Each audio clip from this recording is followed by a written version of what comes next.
Como é que uma pessoa é reconhecida como pessoa com deficiência? Esse é o assunto. Muita gente me pergunta isso, né? Então, será que com apenas um laudo médico é suficiente para isso? Né? Será que eu preciso de mais algum documento? Eu preciso de mais alguma coisa? O que eu preciso, na verdade? O que eu tenho que ter para ser reconhecido como uma pessoa com deficiência? Essa é uma pergunta que muita gente me faz. Outra pergunta que muita gente me faz é a seguinte: André, eu não sei se eu sou uma pessoa com deficiência ou não. O médico, eu fui num médico e disse que sim, fui no outro e disse que não. Eu tenho dúvida. E agora? Como é que eu esclareço? Como é que eu resolvo isso? Como é que eu tiro essa dúvida? Essa é uma segunda pergunta que me fazem muito. A terceira e última pergunta que me fazem muito: André, onde que eu vou? Onde é o lugar que existe no Brasil que eu vá para poder ter um reconhecimento da pessoa com deficiência? Bom, então vamos lá, vamos com calma, para vocês entenderem bem essa situação. Veja, pessoal, o assunto pessoa com deficiência é um assunto antigo, né? Mas no Brasil, ele é um assunto muito recente. Para vocês terem uma ideia, houve uma convenção internacional da ONU que tratou sobre o direito da pessoa com deficiência no final de 2006. E depois dessa convenção é que nós temos, 2006, é que nós temos um conceito mais moderno do que é pessoa com deficiência. Porque antes dessa convenção, que foi em Nova York, nós tínhamos um conceito muito, muito complicado, que envolvia a questão da capacidade de trabalho das pessoas com deficiência. E esse conceito ele não é mais utilizado. Ele não pode ser mais utilizado, porque já se sabe atualmente que capacidade e deficiência são duas coisas completamente diferentes. Uma coisa não comunica com a outra. Eu conheço várias pessoas que são plenamente capazes, mas são pessoas com deficiência. Eu conheço pessoas que não têm deficiência alguma e que são pessoas incapazes. Então, capacidade de trabalho, de fazer atividades no lar, tudo isso é um conceito que é completamente diferente do conceito de pessoa com deficiência. Beleza? Eu vou colocar no chat aí para vocês, para quem está acompanhando agora, né? E esse conceito que vem lá da Convenção da ONU de 2006 e que foi incorporado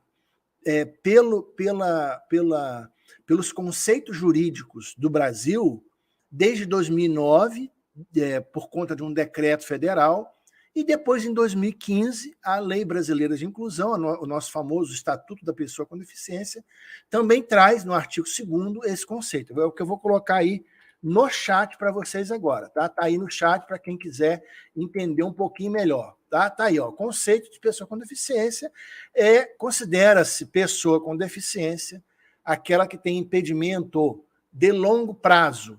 O que é longo prazo, André, para a lei? 2 anos ou mais. Ok? 2 anos ou mais. De natureza física, mental, intelectual ou sensorial. Aqui no nosso caso, que a gente trata mais os monoculares e os SU, né, surdos unilaterais, está nessa categoria do sensorial. Ok?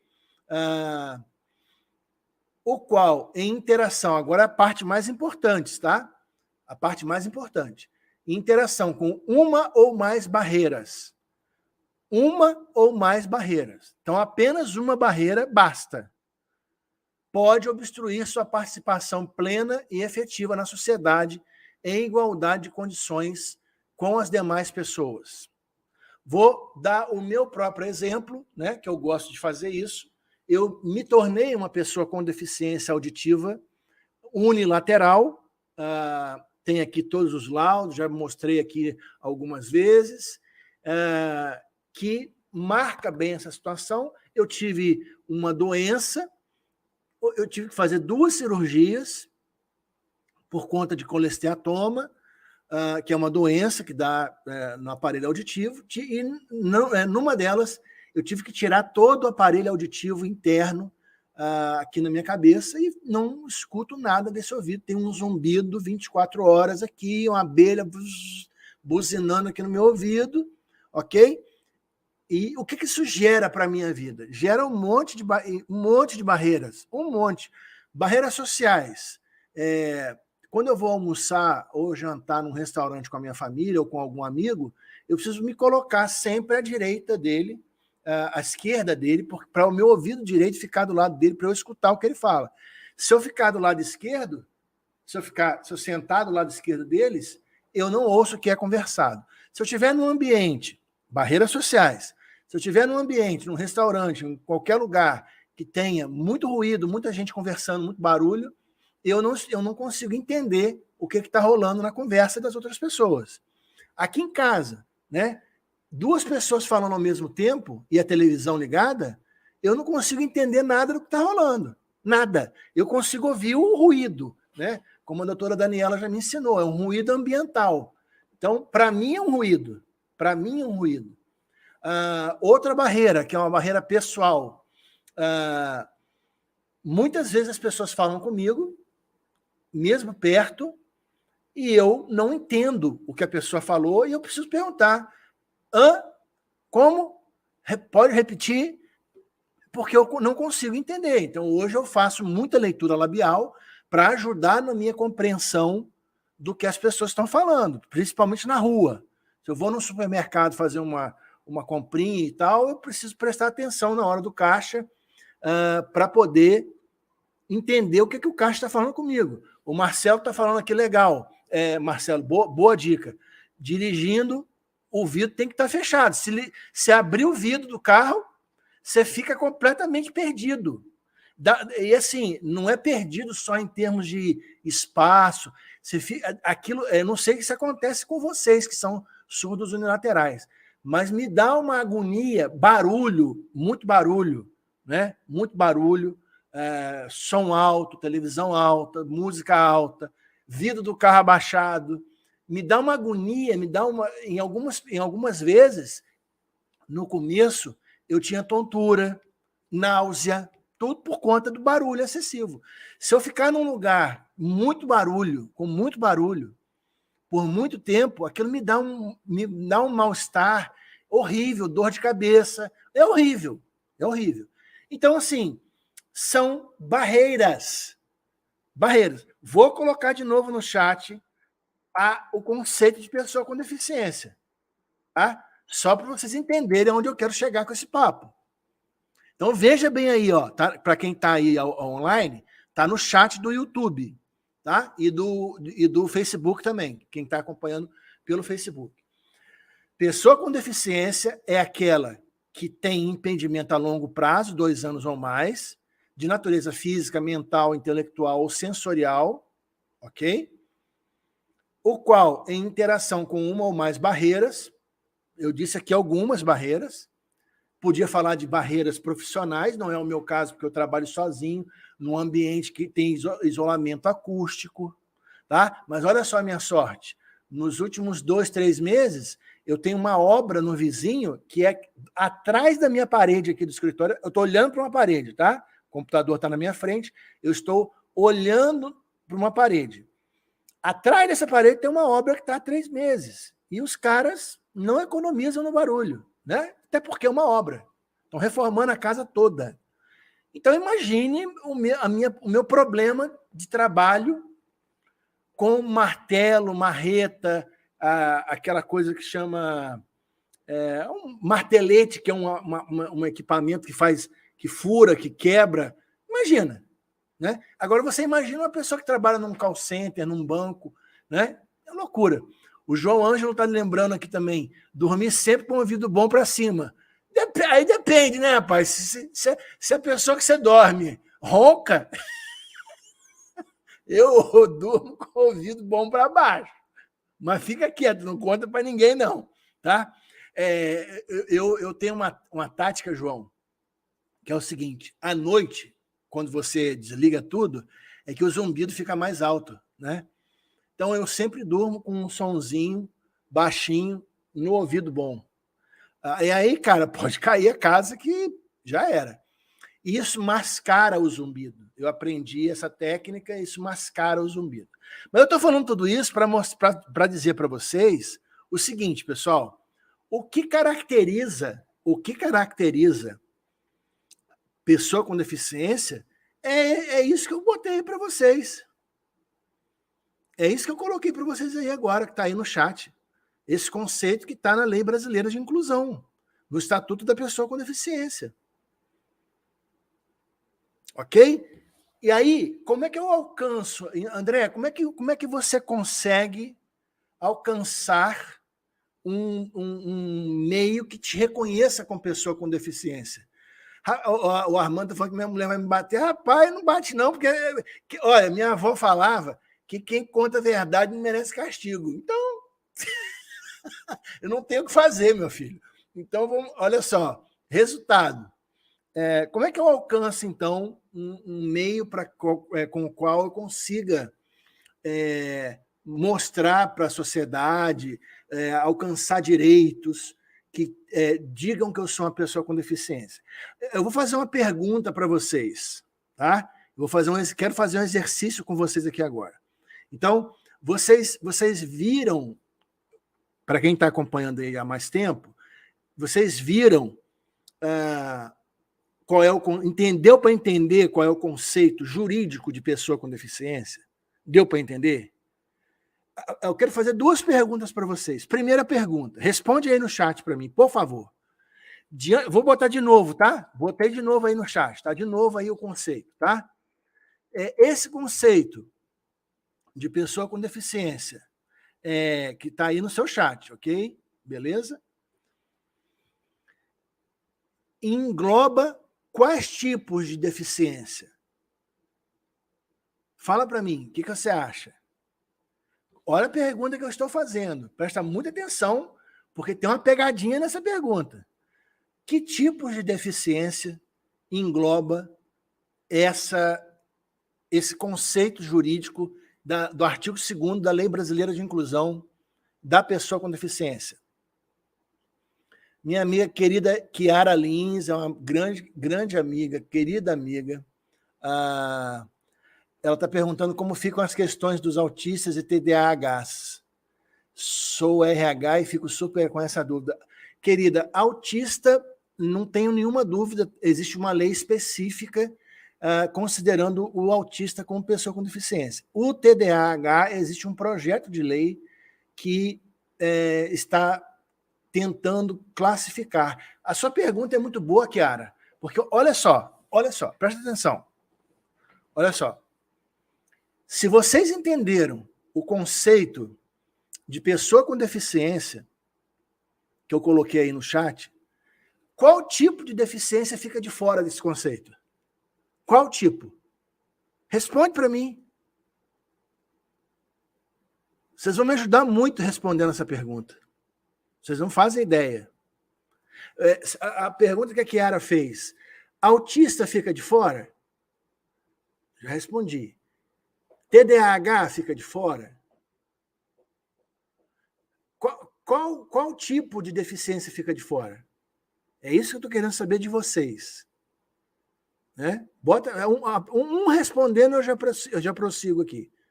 Enquanto isso, deixa seu joinha, porque isso ajuda o canal e ajuda outras pessoas a saberem, entenderem disso tudo que a gente está conversando aqui, pessoal. Tá? Faça isso.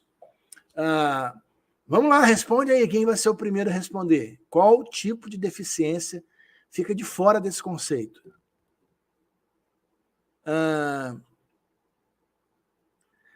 A Kiara está colocando aqui, ó.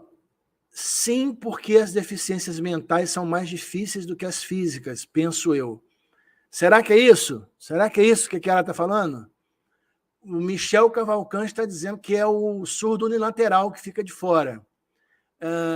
Kiara está falando que essa é uma pergunta difícil de responder. Não é não. Não é não, Kiara. Não é não. Olha lá, ó. Volta aí no chat para você ler novamente qual é o conceito. Gente, existem 4 tipos principais de deficiência, tá? Física, dá para entender bem.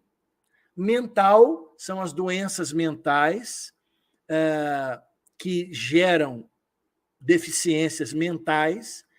Intelectuais, tá? Que é um tipo de deficiência que afeta a possibilidade da pessoa aprender as coisas, ok? Então, tem dificuldade de aprendizagem. E as sensoriais, visão, audição, olfato. O Carlos Oliveira está dizendo assim, acho que nenhum, porque pelo texto engloba todas. O Marcelo Pérez está dizendo assim, mental, porque algumas doenças mentais são difíceis de diagnosticar. O Rival está dizendo nenhuma. Pois é, o Carlos e o Rivaldo acertaram a pergunta. Nenhuma deficiência fica de fora. Olha só, presta atenção. Gente, eu não estou tirando de trás da minha orelha, de dentro de uma cartola do mágico, isso que eu estou falando aqui, não. Eu estou colocando para você. Pode ir no Google, dá um Google aí agora, coloca lá, artigo 2º da Lei Brasileira de Inclusão. Você vai ver que é o que está escrito o que eu coloquei para vocês aí no chat. É exatamente o mesmo texto. Ou seja, o que eu estou falando aqui? Nós precisamos de alguma lei específica, depois da LBI, que é de 2015, precisamos de alguma lei específica para poder classificar ou caracterizar algum tipo de deficiência? Não. É isso mesmo que vocês estão ouvindo. É exatamente o que vocês estão ouvindo. Não precisa. Ah, mas espera aí, doutor André. Então, espera aí. Agora você bagunçou minha cabeça. E é para bagunçar mesmo o papo aqui hoje, tá? Para bagunçar a sua cabeça. Não teve a lei do monocular em 2021? Teve. Precisava? Não precisava. Se você lê o que está no artigo 2º, no parágrafo da LBI, parágrafo 1º, parágrafo 2º, é o que está na lei do monocular. Então, peraí, para que uma pessoa explica para mim, olha o que eu estou falando. Nós já temos uma lei brasileira de inclusão que prevê o que é uma pessoa com deficiência e quando que ela vai ser identificada como uma pessoa com deficiência. Essa lei é de 2015. É de 2015. Passou a valer em janeiro de 2016. Então, por que a gente tem que ter uma lei do monocular? Redundância. Não precisava. Para que tem que ter uma lei do surdo unilateral? Não precisa. Não precisava. Mas então quer dizer que com a lei brasileira de inclusão a gente resolve tudo? Olha, o que eu vou falar para vocês agora é o seguinte, tá? Muito antes da lei do monocular, muito antes, eu vou voltar a falar esse assunto mais para o fim da live, mas eu quero adiantar aqui agora porque a Beth já matou a charada aqui, ó. A Beth já matou a charada. A Beth está colocando aí no chat o seguinte, vou botar até na tela aqui, Beth. Por isso que na justiça, geralmente, as ações são deferidas. Exatamente, amiga. Exatamente. O que acontece? Se eu defendo, Beth, por essa linha que eu estou fazendo de raciocínio aqui, como que um juiz pode desclassificar uma pessoa através desse comando legal aqui do artigo 2º da LBI? Não pode. Mas então o senhor está dizendo que mesmo que não haja lei do surdo unilateral, mesmo que não houvesse lei do monocular, se uma pessoa quiser alcançar um determinado tipo de benefício, e vamos supor que o INSS negue, ela pode entrar na justiça para brigar judicialmente por isso? Pode. Eu conheço pessoas, e posso mostrar isso para quem quiser, que fizeram concurso público há mais de 10 anos, surdos unilaterais, e que estão trabalhando por força de liminar judicial esse tempo todo, porque a justiça considerou que ele era uma pessoa com deficiência, sim, porque a principal razão, sabe qual que é? Isso antes da LBI, porque a própria Organização Mundial da Saúde diz que o surdo unilateral é uma pessoa com deficiência. E agora? Como é que sai? Como é que você consegue sair de uma dessa? Não sai. Não sai. Mas olha só, calma. Então, primeira coisa, vamos lá. Primeira coisa. Conceito de pessoa com deficiência. Acabei de mostrar, né? Lá no artigo 2º. Depois, nos parágrafos, diz o seguinte: além disso aqui, além desse conceito, a maioria das pessoas vão precisar passar por uma avaliação biopsicossocial. Nessa avaliação, são levados em consideração alguns aspectos pessoais, de limitações, aspectos médicos, aspectos sociais, aspectos psicológicos, que deverá ser atendido por uma equipe multidisciplinar. E essa é a minha briga, eu tenho brigado muito por isso, esse é o meu assunto do mestrado, vai ser o assunto do doutorado que eu vou começar esse ano. Então, tenho brigado por isso, por essa questão da avaliação biopsicossocial, porque nessa questão está o problema, gente boa. Nessa questão está o problema. A Beth colocou aqui, eu peguei aqui uma participação da Beth. A Beth é nossa amiga aqui da live, que conversa sempre comigo também pelo WhatsApp. É uma pessoa já do nosso, que eu considero como amigo aqui do grupo aqui do canal, né, Beth? Ela falou assim, mas a lei específica ajuda, creio eu. Será que ajuda, Beth? Será que ajuda? Será que uma lei específica vai ajudar? Eu não sei se tem alguém aqui. Quer ver uma coisa? Olha, o Armando deve estar aí ainda, não sei se está. Mas se tiver mais alguém que é monocular e que foi reprovado por algum benefício no INSS ou no serviço público, por conta de não considerar como pessoa com deficiência, fala aí no chat para eu fazer uma pergunta diretamente para você. Entendeu? Porque, veja bem, temos a lei do monocular desde março de 2021. Vai fazer 2 anos. Até hoje eu continuo atendendo gente. Até hoje. Todo dia. Eu continuo atendendo gente. Todo dia. Monocular que foi reprovado, que teve lá BPC reprovado, aposentadoria reprovada, não passa na perícia, que tem que ir para a justiça. Que tem. E aí, qual é o problema? Qual é o centro da questão? O centro da questão é justamente a avaliação biopsicossocial, que sempre dá problema para a maioria das pessoas.